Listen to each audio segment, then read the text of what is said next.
பித்ருகள் இந்த பூமிக்கு தங்களது வாரிசுகளை ஆசீர்வாதம் செய்வதற்காக நாங்கள் கூப்பிடாமலே அவர்கள் வருவார்கள். கண்டிப்பாக பிண்டம் வைத்து தான் கொடுக்க வேண்டுமா அல்லது வெறுமனே நாங்கள் தர்ப்பணங்களோடு நிறுத்திக் கொள்ளலாமா? திருமணமாகாத நிலை காணப்படும், திருமணமானவர்களுக்கு குழந்தை இல்லாத நிலை காணப்படும். இவ்வாறான துன்பங்களுக்கெல்லாம் காரணம் யாதென்றால் இந்த பித்ருகளின் சாபங்கள் தான். இரவு வேளையிலே உடுத்துகின்ற உடைகளை அணிந்து கொண்டு வீட்டிலே அந்த அன்றைய நாளிலே பெண்கள் அந்த உணவுகளை தயாரித்து கொள்ளுதல் கூடாது. பூஜை அறையிலே தாய் தந்தையரின் படத்தை வைத்து திதி கொடுப்பது என்பது சரியான விடயமல்ல. ஆண் பிள்ளைகள் இல்லாத வீடுகளில் பெண் பிள்ளைகள் இந்த கடமைகளை செய்து கொள்ள முடியுமா? இந்த ஆடி அமாவாசை, இவருட ஆடி அமாவாசையானது ஒரு சிறப்பு மிகுந்த ஆடி அமாவாசையாக அமையப்படுகின்றது. அதாவது 50 வருடங்களுக்கு பின்னர் வருகின்ற ஒரு அமாவாசையாக அமைகின்றது. அதாவது மூதாதையர்கள் இறந்திருந்தால் அல்லது தாய் தந்தையர்கள் இறந்திருந்தால் அவர்களுக்கு 1-2 வருடம் அந்த திவசங்களை செய்துவிட்டு நிறுத்திக் கொள்கின்ற வளமை தற்பொழுது நமது யாழ் மண்ணிலே நிலை வருவது உண்மையாக ஏற்றுக்கொள்ளப்பட வேண்டிய விடயம் உண்மையிலே நடைமுறையில் இருந்து வருகின்றது. ஆனால்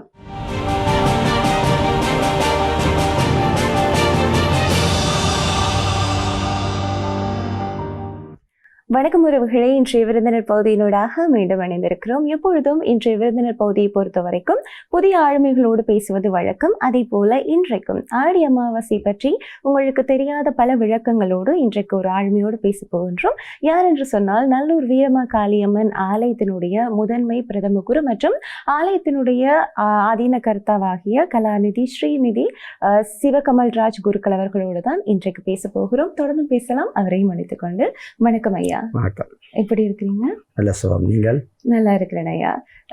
ஐயா, நிறைய அமாவாசைகள் வருகிறது. ஒரு வருடத்தை பொறுத்த வரைக்கும் 11-12 அமாவாசைகள் என்பது கண்டிப்பாக வருகிறது. அப்படி இருக்கும் பொழுது ஆடி அமாவாசை தான் இந்த திதி கொடுக்கறதுக்கு எல்லாமே உகந்தது அப்படி என்று இதனால சொல்லப்படுகிறது. ஆடி அமாவாசையானது ஒரு வருடத்தை 2ஆக நாங்கள் சமயாச்சார முறைப்படி பிரித்து கொள்வோம். உத்தராயணம், தட்சிணாயனம் என்று 2ஆக பிரித்து கொள்வது வழமை.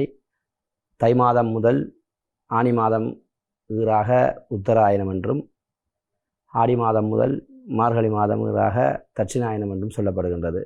அந்த வகையிலே இந்த தட்சிணாயன காலம் ஆரம்பித்து வருகின்ற முதலாவது அமாவாசையாக இந்த அமாவாசை இருப்பதனால் அதை சிறப்பாக இந்த வழிபாட்டுக்கு நாங்கள் எடுத்துக்கொள்கின்றோம்.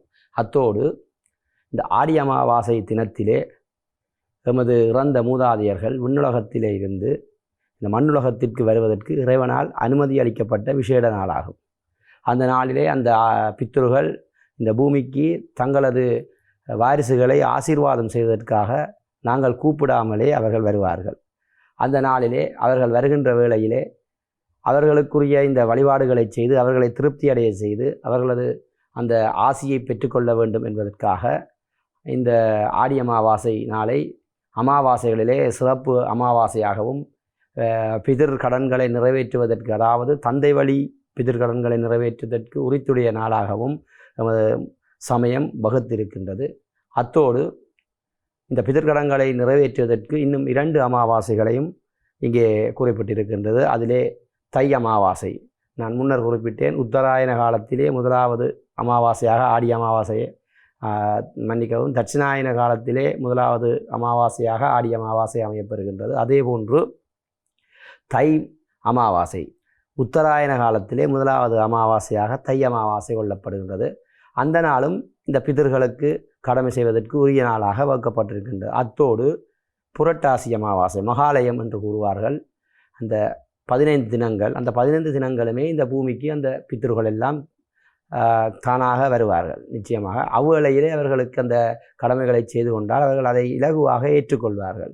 உண்மையிலே நாங்கள் புரட்டாசி மாதம் என்று எடுத்துக்கொண்டால் எங்களது சமய ஆச்சார முறைப்படி புரட்டாசி மாதமானது கன்னி மாதம் என்று நாங்கள் கூறுவோம். அதாவது எங்களுடைய சமய முறைப்படி முதலாவது மாதமாக புரட்டாசி மாதம் கொள்ளப்படுகின்றது. அதனால் தான் அதனை கன்னி மாதம் என்று சொல்கின்றோம். எனவே இந்த வருடத்திலே இருக்கின்ற ஒவ்வொரு முதல் மாதங்களையும் அதில் வருகின்ற முதல் அமாவாசையை இந்த பிதர்களுக்கு கடமை செய்வதற்காக அந்த காலத்திலே எமது மூதாதையர்கள் கணித்து அதை நாங்கள் கடைப்பிடித்து வருகின்றோம். அந்த வகையிலே தான் இந்த ஆடி அமாவாசையும் எமது இறந்த மூதாதையர்கள் பூமிக்கு வருவதற்கு இறைவனால் அனுமதி அளிக்கப்பட்ட நாள் என்ற வகையிலே அந்த ஆடி அமாவாசை பிதிர்கடன்களை நிறைவேற்றுவதற்கு, அதாவது தந்தை வழி பிதிர்கடன்களை நிறைவேற்றுவதற்கு உரித்துடைய நாளாக கொள்ளப்படுகின்றது. நல்லது ஐயா. அதே போல இந்த வருடம் 2024ஆம் ஆண்டு இந்த வருடம் இந்த ஆடி அமாவாசை எப்பொழுது வருகிறது? அதற்கான இந்த கால நேரங்கள் எப்பொழுது இருக்கிறது? நிச்சயமாக இவ்வருடம் ஆடி அமாவாசையானது மாலை அளவிலே இந்த அமாவாசை கூடுகின்றது. 4ஆம் திகதி மாலை வரையிலே அமாவாசை நிற்கும்.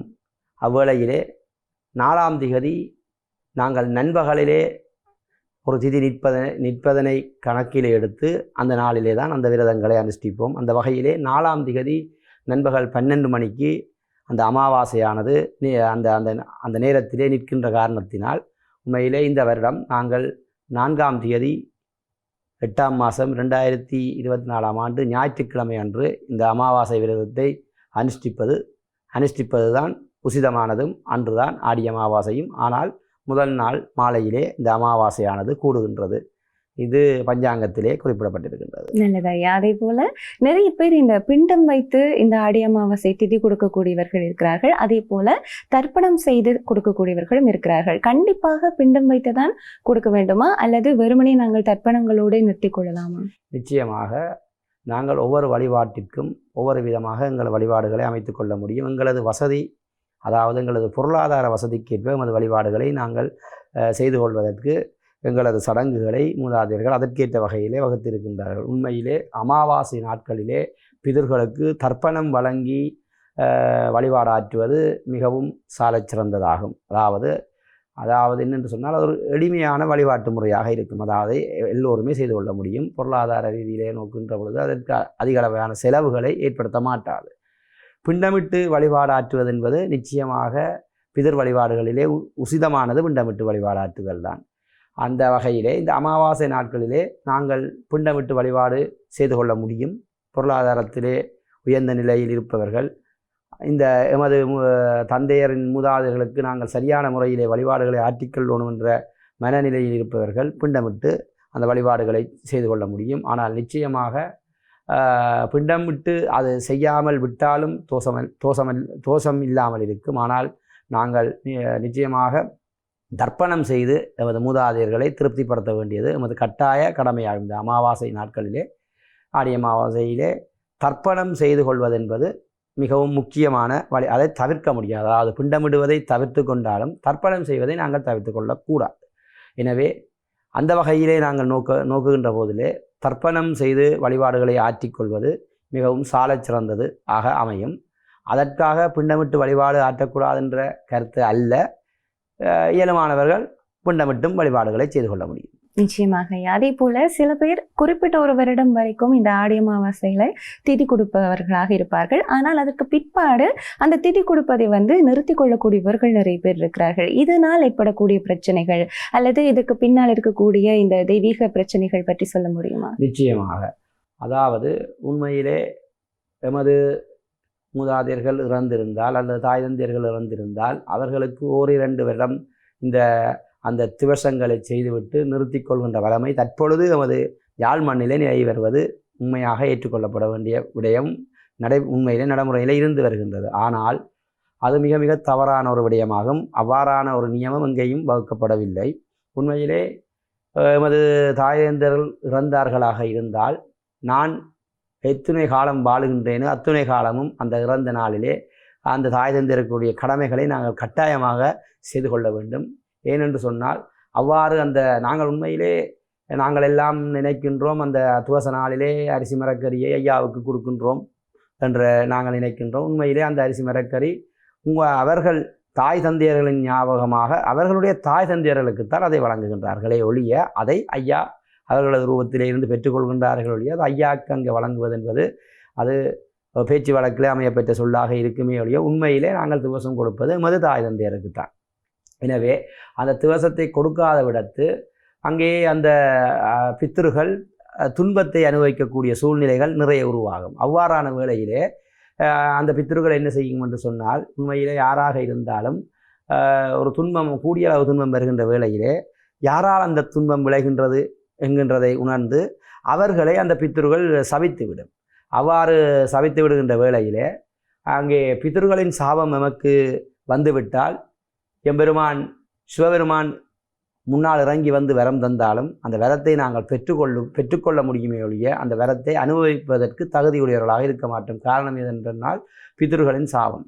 எனவே அந்த பித்ருகளின் சாபமானது எமக்கு வராமல் இருந்தால்தான் எமது மண்ணுலக வாழ்வில், அதாவது இந்த பூமியிலே நாங்கள் எந்த விதமான துன்பமும் இல்லாமல் வாழ்ந்து கொள்ள முடியும்.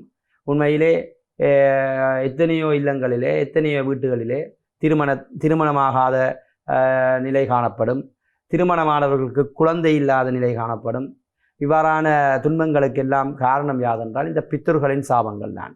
அந்த பித்ருகளின் உண்மையிலே இறை வழிபாட்டுக்கு ஈடான வழிபாடு பித்ருகளின் வழிபாடாகும். அவர்களின் ஆசியை பெற்றால் மட்டுமே தான் நாங்கள் இறைவனின் ஆசியை பெற்றுக்கொள்ள முடியும். எனவே இந்த ஓரிரு வருடங்களிலே இந்த கடமைகளை செய்துவிட்டு நிறுத்தி கொள்வது என்பது உண்மையிலே எங்களது இயலாமையில், அதாவது இயலாமை என்று நான் சொல்ல வருவது பொருளாதார பண கஷ்டம் இல்லை, அதை நடைமுறைப்படுத்தி கொள்வதற்கு நமக்கு இருக்கின்ற என்னென்று சொல்ல, அதை ஆயத்தப்படுத்தி செய்து கொள்வதற்கு இருக்கின்ற அலுப்புத்தன்மை என்று தான் கூற வேண்டும் நினைக்கின்றேன். அதனால் தான் அதை நாங்கள் தவிர்த்து கொள்கிறோம். உண்மையிலே இந்த இடத்திலே நான் ஒரு கருத்தினை பதிவு செய்ய விரும்புகின்றேன்.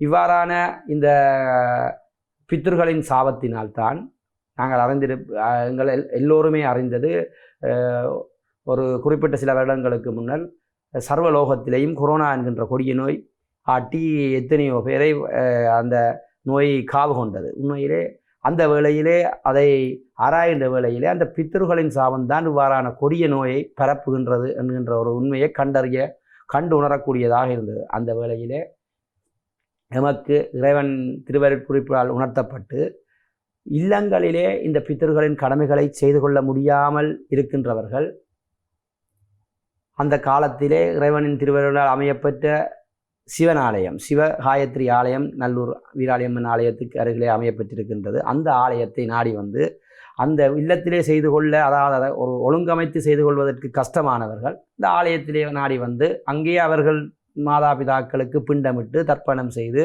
அந்த கடமைகளை செய்து கொள்ளக்கூடிய ஒரு ஆலயம் ஒரு சில வருடங்களுக்கு முன்னர் ஜாழ்மண்ணிலே உருவாக்கப்பட்டிருக்கின்றது. அப்போ இல்லங்களிலே செய்து கொள்ள முடியாதவர்கள் ஆலயத்திலே சென்று அந்த கடமைகளை செய்து கொள்வதனூடாக அந்த பித்ருகளின் சாபங்கள் நீக்க மறந்து இந்த மண்ணிலே எந்தவித துன்பம் இல்லாமல் வாழ்ந்து கொள்ள முடியும். எனவே தற்பொழுது பல ஆலயங்களிலே இந்த பித்ருகளுக்கான வழிபாடுகள் ஆரம்பிக்கப்பட்டிருக்கின்றன. எனவே இல்லத்திலே செய்ய முடியாதவர்கள் இந்த ஆலயங்களிலே நடைபெறுகின்றது என்பதை அறிந்து அந்த ஆலயங்களுக்கு சென்று இந்த கடமைகளை செய்து கொள்வது நல்ல ஒரு விடயமாக அமையப்படும். கண்டிப்பாக. அதே போல ஆடி அமாவாசை அன்றைக்கு செய்யக்கூடிய விஷயங்கள், செய்யக்கூடாத விடயங்கள் என்று கண்டிப்பாக இருக்கிறது. அந்த விடயங்கள் எவை என்று சொல்ல முடியுமா? நிச்சயமாக. ஆடி அமாவாசை தினத்திலே செய்யக்கூடிய விடயங்கள் அனைவருமே அறிந்தது. நாங்கள் சுத்தமாக நீராடுதல், தாய் தந்தையரை இழந்தவர்கள் விரதம் அனுஷ்டித்து அந்த அவர்களுக்குரிய இந்த தர்ப்பணங்கள், பிண்டமிடுதல், படையல்கள் போன்ற அந்த பித்ரு பூஜை வழிபாடுகளை ஆற்றிக்கொள்வது ஆடி அமாவாசையிலே செய்யக்கூடிய நிகழ்வுகளாக அமைய பெற்றிருக்கும். அது அனைவருமே அறிந்த ஒன்றுதான். ஆனால் ஆடி அமாவாசை நாளிலே நாங்கள் செய்யக்கூடாத விடயங்கள் அநேகர் அறிந்திருக்க மாட்டார்கள். அந்த விடயங்கள் தொடர்பில் நாங்கள் நோக்குவமாக இருந்தால், ஆடி அமாவாசை அன்று நாங்கள் வீட்டு வாசலிலே கோலமிட்டு கொள்ளுதல் ஆகாது. காரணம் யாதென்று சொன்னால், கோலமிட்டு வழிபாடு ஆற்றுவது என்பது இறை வழிபாடாகும். எனவே நாங்கள் வீட்டு வாசலிலே கோலமிட்டிருந்தால் அன்றைய நாளிலே எமது இல்லத்தை தேடி தானாக வருகின்ற பிதர்கள் அங்கே இறை வழிபாடு நடைபெறுகின்ற என்பது கருதி கொண்டு அந்த இல்லத்துக்குள் வராமல் சென்று விடுவார்கள். அதே போன்று வழமையாக நாங்கள் எமது இல்லத்திலே சாமியறை பூஜை வழிபாடுகளை செய்து கொள்வோம். அந்த வழிபாடுகளின் போது மணி அடித்து தீபாராதனை செய்தெல்லாம் நாங்கள் அந்த வழிபாடுகளை செய்து கொள்வோம். இந்த ஆடி அமாவாசை பிதர்களுக்கு கடமை செய்கின்ற காலங்களிலே உண்மையிலே மணி அடித்து அந்த வழிபாடுகளை நாங்கள் முதலிலே செய்து கொள்ளக்கூடாது. ஏனென்று சொன்னால், மணி அடித்து வழிபாடு செய்தாலும் அந்த மணி ஓசையை கேட்டதும் அந்த எமது இல்லத்துக்கு வருகின்ற பித்தர்கள் அந்த இல்லத்துக்குள் வராமல் சென்று விடுவார்கள் என்று கூறப்படுகின்றது.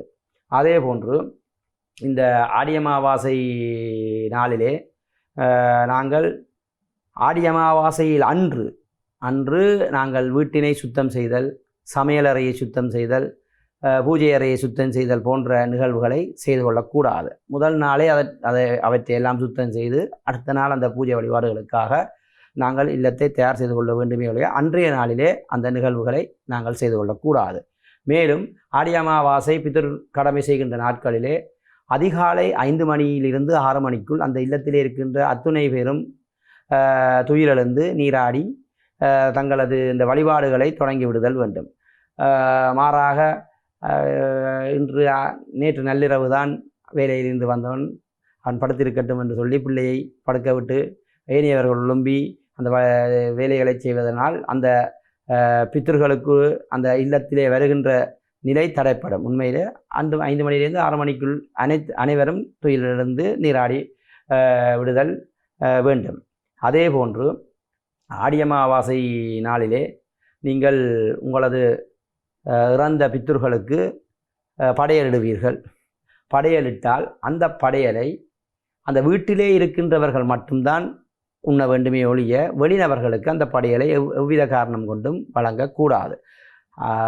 அத்தோடு அன்றைய நாளிலே வீட்டில் இல்லாத அங்கத்தவர்கள் தவிர்ந்த ஏனையவர்களை வீட்டிலே அழைத்து உணவளித்தல் கூடாது. அதாவது விருந்தினர் என்று எடுத்துக்கொள்வோம். விருந்தினரை அழைத்து நாங்கள் உணவளிக்க கூடாது. அவ்வாறு நீங்கள் 6வது ஏழை எளியவர்களுக்கு நீங்கள் உணவளிக்க வேண்டுமாக இருந்தால் அன்றைய ஆடி அமாவாசை தினம் 12 மணிக்கு பின்னர், மதியம் 12 மணிக்கு பின்னர் இந்த நிகழ்வுகளை முடிந்து நீங்கள் எல்லோரும் உணவருந்தியதன் பின்னர் 6வது ஒருவருக்கு நீங்கள் விரும்பினால் உணவளித்துக் கொள்ளலாம். ஆனால் அன்றைய நாளிலே வீட்டு உறுப்பினர்கள் வந்து ஏனையவர்களுக்கு உணவளிக்காமல் இருப்பது சால சிறந்ததாக அமையப்பெறும்.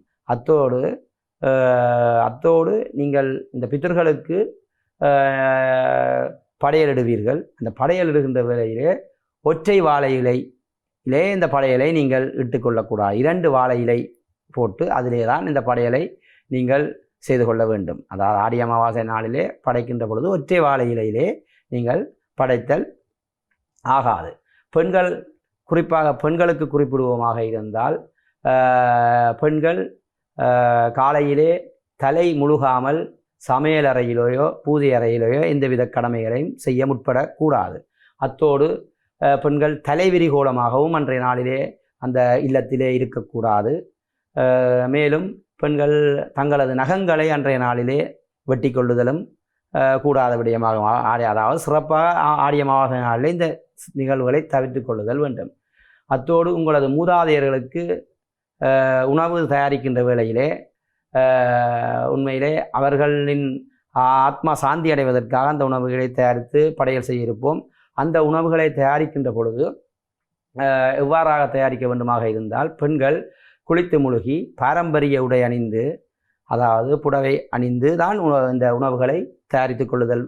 மாறாக இரவு வேளையிலே உடுத்துகின்ற உடைகளை அணிந்து கொண்டு வீட்டிலே அன்றைய நாளிலே பெண்கள் அந்த உணவுகளை தயாரித்து கொள்ளுதல் கூடாது. உண்மையிலே இதற்கு ஒரு சிறு விளக்கம் கூற முனைகின்றேன். அதாவது நாங்கள் உணவுகளை தயாரிக்கின்ற வேளையிலே எவ்வாறான நிலையிலே இருந்து தயாரிக்கின்றோமோ, எவ்வாறான மனநிலையில் இருந்து தயாரிக்கின்றோமோ, அந்த மனநிலையும் அந்த உணவு தயாரிப்பவரின் மனநிலையானது அந்த உணவை உண்பவருக்கு சென்றுவிடும் என்று சொல்லப்படுகின்றது. அதற்கு ஒரு சிறு கதை இருக்கின்றது. அதாவது ஒரு முனிவரை ஒரு இல்லத்திற்கு ஒருவர் அழைத்து விருந்தோம்பல் செய்கின்றார். அங்கே அவருக்கு அந்த விருந்தோம்பல்கள் செய்யப்பட்டு கொண்டிருக்கின்றது. வெள்ளி பாத்திரத்திலே அவர் அருந்துவதற்காக அங்கே நீர் வைக்கப்படுகின்றது. அந்த உணவை அளிப்பவர் ஒரு அந்த நகரத்திலே ஒரு சிறந்த வியாபாரி. அவர் அவரை அன்போடு அழைத்து உணவை பரிமாறிக்கொள்கின்றார். அந்த முனிவரும் வந்து உணவெல்லாம் உண்டுவிட்டு சென்று விடுகின்றார். சென்று விட்ட பின்னர் அங்கே அந்த வெள்ளி டம்ளர் காணாமல் போகின்றது. அந்த இடத்திலே காணாமல் போய்விடுகின்றது. காணாமல் போய்விட்டால் அந்த வர்த்தகர் அந்த துறவியின் வீட்டுக்கு சென்று, நான் உங்களை எவ்வளவு அன்பாக அழைத்து அளித்திருந்தேன், ஆனால் நீங்கள் எனது வெள்ளி டம்ளரை எடுத்து வந்து விட்டீர்களே என்று சொல்லி அவர் மறுநாள் சென்று கேட்கின்றார். உடனடியாக அந்த துறவி தனது குடிலுக்குள் சென்று அந்த வெள்ளி டம்ளரை எடுத்து வந்து இவரிடம் ஒப்படைக்கின்றார். ஒப்படைத்து விட்டு அங்கு அவர் ஒரு கருத்தினை கூறுகின்றார். அது யாதென்றால், உண்மையிலே எனக்கு இந்த வெள்ளி டம்ளர் தேவையற்ற ஒன்று. இவ்வாறான குணாதிசயங்கள் என்னிடம் இருப்பதில்லை. ஆனால் நேற்றைய தினம் நான் உனது இல்லத்திலே வந்து உணவருந்தினேன். நீயோ வியாபாரி, வர்த்தகத்திலே பல சூழ்ச்சிகளை செய்பவர். உனது உழைப்பிலே உனது மனைவி வாழ்ந்து கொண்டிருக்கின்றாள். எனவே அவள் உன்னுடைய சிந்தனைகளுக்கு எல்லாம் உனது மனைவியின் சிந்தனையிலே அமையப்பட்டிருக்கும். அந்த சிந்தனையோடு அவளை சமைத்த உணவினை உண்டதன் காரணமாக அந்த உணவை உண்டு முடித்ததன் பின் அந்த வெள்ளி பாத்திரத்தை களவாட வேண்டும் என்ற சிந்தனை எனது சிந்தனையிலே தோற்றுவித்து விட்டது என்று கூறுகின்றார். அதாவது நாங்கள் என்ன செயல் செய்கின்றோமோ அது அதை எமது இல்லத்திலே இருக்கின்ற மனைவிமாருக்கும் அந்த செயல் வடிவங்கள் சென்றடையும். அவர்கள் அவ்வாறான நிலையிலே அந்த சமைக்கின்ற வேளையிலே அந்த என்ன நிலையில் இருந்தார்களோ அதை உண்ணுபவர்களுக்கும் அந்த நிலை தோன்றிவிடும். அதுதான் அந்த குழந்தைகளுக்கு உண்மையிலே கடைகளிலே உணவுகளை வாண்டி கொடுக்காமல் கல்வி கற்கின்ற குழந்தைகளுக்கெல்லாம் தாயார்கள் வீட்டிலேயே தாங்களே சமைத்து உணவளித்தால் அந்த குழந்தைகளின் சிந்தனைகள் சிதறாது நல்ல சிந்தனைகளோடு இருக்கும். இந்த கடையிலே உணவு சமைக்கின்றவர்கள் என்னென்ன சிந்தனையோடு சமைப்பார்கள் என்று தெரியாது. அந்த உணவை சாப்பிடுற பொழுது நிச்சயமாக சமைத்தவரின் குணம் அந்த குழந்தைகளுக்கு வரும். அதனால்தான் இந்த ஆடி அமாவாசை நாளிலும் நல்ல சிந்தனையோடும் எங்களது ஒவ்வொரு செயல் வடிவங்களும் நிச்சயமாக பிரதிபலிக்கும். அதனால தான் பாரம்பரிய உடை அணிந்து, பாரம்பரிய உடையல் என்பது நமது கலாச்சாரத்துக்கு அதை அணிந்து அந்த உணவுகளை தயாரித்து பக்குவமாக அந்த பிதர்களுக்கு நாங்கள் படையலிட வேண்டும் என்று சொல்லப்பட்டிருக்கின்றது. நல்லது ஐயா. அதே போல எப்பொழுதுமே இந்த ஆடி அமாவாசை அன்றைக்கு திதி கொடுக்கக்கூடியவர்கள் பூஜை அறையினில் தங்களுடைய தாய் தந்தையினுடைய படத்தை வைத்து அல்லது தந்தையினுடைய படத்தை வைத்து அதற்கான திதியை மேற்கொள்ளக்கூடியது இது சரியான ஒரு விஷயம் அப்படி என்று நினைக்கிறீர்களா? நிச்சயமாக பூஜை அறையிலே தாய் தந்தையரின் படத்தை வைத்து திதி கொடுப்பது என்பது சரியான விடயமல்ல. ஏனென்று சொன்னால் அந்த இறந்தவர்களை தென்புலத்தோர் என்று அழைப்பது வழமை. அதாவது அவர்கள் தெற்கு பக்கமாக வசித்து கொள்வார்கள். எனவே அவர்களின் படத்தை வீட்டிலே தெற்கு பக்கமாக ஸ்தாபனம் செய்து அந்த இடத்திலே வைத்து அந்த பிதற்கடன்களை நிறைவேற்றிக் கொள்வதே உசிதமானதாகும். சாமி அறையிலே அது இறை வழிபாட்டுக்குரியதான வழிபாடாகத்தான் கொள்ளப்படுகின்றது. இந்த இடத்திலே உண்மையிலே இறை வழிபாடும் எங்களது பித்தர்களின் வழிபாடும் ஒரே நாளிலே அமையப்பெறுகின்ற வேளையிலே முன்னரே நான் குறிப்பிட்டிருந்தேன், மணி அடித்தால் அந்த பித்தர்கள் அந்த இல்லத்திற்குள் வரமாட்டார்கள் என்று. எனவே உண்மையிலே பித்தர்களின் வழிபாடும் இறை வழிபாடும் ஒரே நாளில் அமைகின்ற வேளையிலே நாங்கள் செய்ய வேண்டியது என்னவென்று சொன்னால், முதலிலே பித்தர்களின் வழிபாடுகளை நிறைவு செய்து கொள்ள வேண்டும். அதன் பின்னர் வழமையான நாங்கள் பூஜை அறை வழிபாடுகளை செய்து அந்த வேளையிலே மணி அடித்து அந்த வழிபாடுகளை செய்து கொள்ளலாம். எனவே சாமியறை வழிபாட்டிலே இவ்வாறு தான் ஆகமம் கூறியிருக்கின்றது. எனவே சாமியறையிலே எவ்வாறு பித்தர்களின் படங்களை வைத்து வழிபாடு ஆற்றிக்கொள்ள முடியும் என்று சொன்னால், பித்தர்களின் வழிபாடு தான் உண்மையிலே முதன்நிலை வழிபாடாக இருக்கும் எங்களது வாழ்வியலிலே. ஆனால் பித்தர்களின் வழிபாட்டையும் இறை வழிபாட்டையும் ஒருங்கே செய்து கொள்ள முடியாது. பித்தர்கள் வழிபாடு முதன்நிலையாக செய்ய வேண்டும், அடுத்த நிலையாக இறை வழிபாட்டினை செய்து கொள்ளுதல் வேண்டும். சாமியறையிலே எங்களது இறந்தவர்களின் படங்களை வைத்து வழிபாடு செய்து கொள்ளுதல் என்பது உசிதமற்றது ஆகும். அதற்காக பிரத்யேகமான ஒரு இடத்திலே தெற்கு முகமாக அந்த படங்களை ஸ்தாபனம் செய்து, அதாவது தெற்கிலே இருந்து வடக்கு பார்க்கும் முகமாக ஸ்தாபனம் செய்து அந்த படையல்களை இட்டு வழிபாடுகளை ஆற்றிக்கொள்ள முடியும். கண்டிப்பாக. அதே போல ஆண் பிள்ளைகள் இல்லாத வீடுகளில் பெண் பிள்ளைகள் இந்த கடமைகளை செய்து கொள்ள முடியுமா? நிச்சயமாக நல்ல ஒரு கேள்வி. உண்மையிலே ஆண் பிள்ளைகள் இதற்கு உரித்துடையவர்களாக சொல்லப்பட்டிருக்கின்றது. ஆனால் ஆண் பிள்ளைகள் இல்லாத விடத்தில்தான், ஆண் பிள்ளை இருக்கின்ற பொழுது அந்த வீட்டிலே அந்த ஆண் பிள்ளையை தவிர்த்து பெண் பிள்ளை செய்து கொள்ள முடியாது. ஆண் பிள்ளை அவர்களுக்கு இல்லை என்று சொன்னால் ஒரு பெண் பிள்ளை இருந்தால் அந்த பெண் பிள்ளை அவர்களுக்குரிய கடமையை செய்து கொள்ளலாம். ஆனாலும் அந்த பெண் பிள்ளை திருமணமாகிவிட்டால் நிச்சயமாக அந்த தாய் தந்தையருக்குரிய கடமையை செய்து கொள்ள முடியாது. சுமங்கலியாக அவள் இருக்கும் மட்டும் இந்த பிதற்கடன்களையும் அவள் செய்து கொள்ள முடியாது. அத்தோடு தன்னுடைய தாய், அதாவது அந்த பெண்ணானவள் கன்னிகாதானம் மூலம் அந்த தனது கணவனுடைய வம்சத்திற்கு தாரை வார்த்து கொடுக்கப்படுகின்றாள். எனவே அவள் அந்த இவ்வாறான கடமைகளை செய்ய முற்படுகின்ற வேளையிலே அவளது கணவனின் இறப்புக்கு பின்னர் வேண்டுமாக இருந்தால் அதாவது ஆண் பிள்ளையும் இல்லை, பெண் பிள்ளை திருமணமாகி சென்று விட்டது, அதன் பின்னர் அவருடைய கணவர் இறக்கின்றார் என்கின்ற நேரம் வருகின்ற அந்த மனைவியானவள் அந்த கணவரின் பிள்ளைகளுக்கும் அவருடைய வம்சத்திற்கும் அந்த கடமையை செய்து கொள்ள முடியும். உண்மையிலே ஆண் பிள்ளை இருந்தால் நிச்சயமாக ஆண் பிள்ளை தான் செய்து கொள்ள வேண்டும். அத்தோடு நிச்சயம் இங்கே நான் குறிப்பிடும் விடயஞ்சாதை சுமங்கலிகள் திருமணமாகிவிட்டால் சுமங்கலிகளாக இருக்கும் வரையிலே இந்த பிதர்களுக்குரிய விரதங்களை அனுஷ்டித்துக் கொள்ளுதல் ஆகாது. நல்லதையா. அதே போல இந்த ஆடி அமாவாசை நாட்களில் எந்த மாதிரியான தான தர்மங்கள் கொடுப்பது மிகவும் சிறந்தது அப்படின்னு நினைக்கிறீர்கள்? உண்மையிலே இந்த ஆடி அமாவாசை இவருட ஆடி அமாவாசையானது ஒரு சிறப்பு மிகுந்த ஆடி அமாவாசையாக அமையப்படுகின்றது. அதாவது 50 வருடங்களுக்கு பின்னர் வருகின்ற ஒரு அமாவாசையாக அமைகின்ற, அதாவது பூச நட்சத்திரமும் ஞாயிற்றுக்கிழமையும் ஒன்று சேர வருகின்ற ஒரு அமாவாசையாக, அமாவாசை திதியும் ஒன்று சேர வருகின்ற ஒரு மூன்றும் ஒருங்கே சேர்ந்து வருகின்ற ஒரு அமாவாசையாக அமையப்பெறுகின்றது. ஞாயிற்றுக்கிழமை என்பது சூரியனுக்குரிய நாளாகும். அந்த சூரியன் என்பவர் பிதாவளி பிதர்களுக்கு அதிபதியாக இருக்கின்றார். இந்த ஞாயிற்றுக்கிழமையும் அமாவாசையும் பூச நட்சத்திரம் என்கின்ற திதியானது இன்றைக்கு 50 வருடங்களுக்கு பின்னர் இந்த வருடம் வருகின்றது.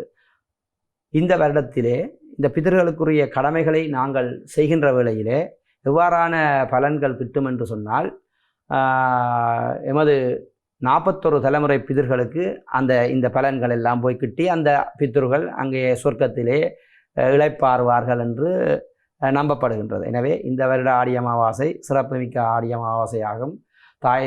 தந்தையரை இழந்தவர்கள் தவறாது கடைப்பிடியுங்கள். இவ்வாறான இந்த ஆடி அமாவாசை நாளிலே செய்யக்கூடிய தான தர்மங்களாக ஒரு 5 நபர்களுக்கு 5 விதமான பொருட்களை வழங்கினால் நல்ல பயன்களை தரும் என்று சொல்லப்பட்டிருக்கின்றது. அந்த வகையிலே அரிசி, பருப்பு, வெல்லம் மற்றும் நெய், திராட்சை, முந்திரி, ஏலம் போன்ற பொருட்களை தானமாக வழங்கி கொள்ளலாம் இந்த ஆடி அமாவாசை நாளிலே. இவ்வாறான பொருட்களை நீங்கள் தானமாக வழங்குகின்ற வேளையிலே அதற்குரிய பலன் என்னவென்று சொன்னால், ஏனைய அமாவாசை, அதாவது உண்மையிலே தந்தையரை நினைத்து தந்தை வதிப்பில்களை நினைத்து ஒவ்வொரு அமாவாசையிலுமே தர்ப்பணம் செய்து கொள்ளுதல், கட்டாயமாக செய்து கொள்ளுதல் வேண்டும். நாங்கள் அவ்வாறு செய்து கொள்வதில்லை. சில இயலாமையினால் செய்யாமல் விடுகின்றோம். ஆனால் நான் முன்னர் கூறியது போன்ற இந்த 5 வகையான இந்த தானங்களையும் 5 நபர்களுக்கு இந்த ஆடி அமாவாசை நாளிலே தானமாக வழங்கினால் ஏனைய அமாவாசைகளில் செய்யாமல் விட்டதனால் ஏற்பட்டிருக்கின்ற தோஷங்கள் எல்லாம் நீக்க மறந்து கொள்ளும். எனவே இவ்வாறான தான பொருட்களை இந்த ஆடி அமாவாசை நாட்களிலே 5 நபர்களை தெரிவு செய்து வழங்கிக் கொள்ளுங்கள். அத்தோடு ஆலயத்திலே உங்களது தந்தையரை நினைத்து அரிசி மரக்கறிகளை தானமாக வழங்கி அந்த பிதர்களின் ஆசிகளை நாங்கள் பெற்றுக்கொள்ளலாம். கண்டிப்பாக ஐயா, இவ்வளவு நேரமும் ஆடி அமாவாசை பற்றிய பல விளக்கங்கள் எங்களோடு பேசியிருக்கிறீர்கள். கண்டிப்பாக இவ்வளவு தூரம் எங்களுக்கு இவ்வளவு விஷயங்களை சொல்லியிருக்கிறீர்கள். அதற்கான நன்றிகளையும் உங்களுக்கு சொல்கிறோம் ஐயா. நன்றிகள். இன்றைக்கு ஆடி அமாவாசை பற்றி பல விளக்கங்கள் கேட்டறிந்திருக்கிறோம். இன்னுமே பல விஷயங்களோடு இன்னும் ஒரு ஆளுமையோடு உங்களை சந்திக்கும் வரை உங்களிடமிருந்து விடைபெறும் நான் என்றும் உங்கள் மது.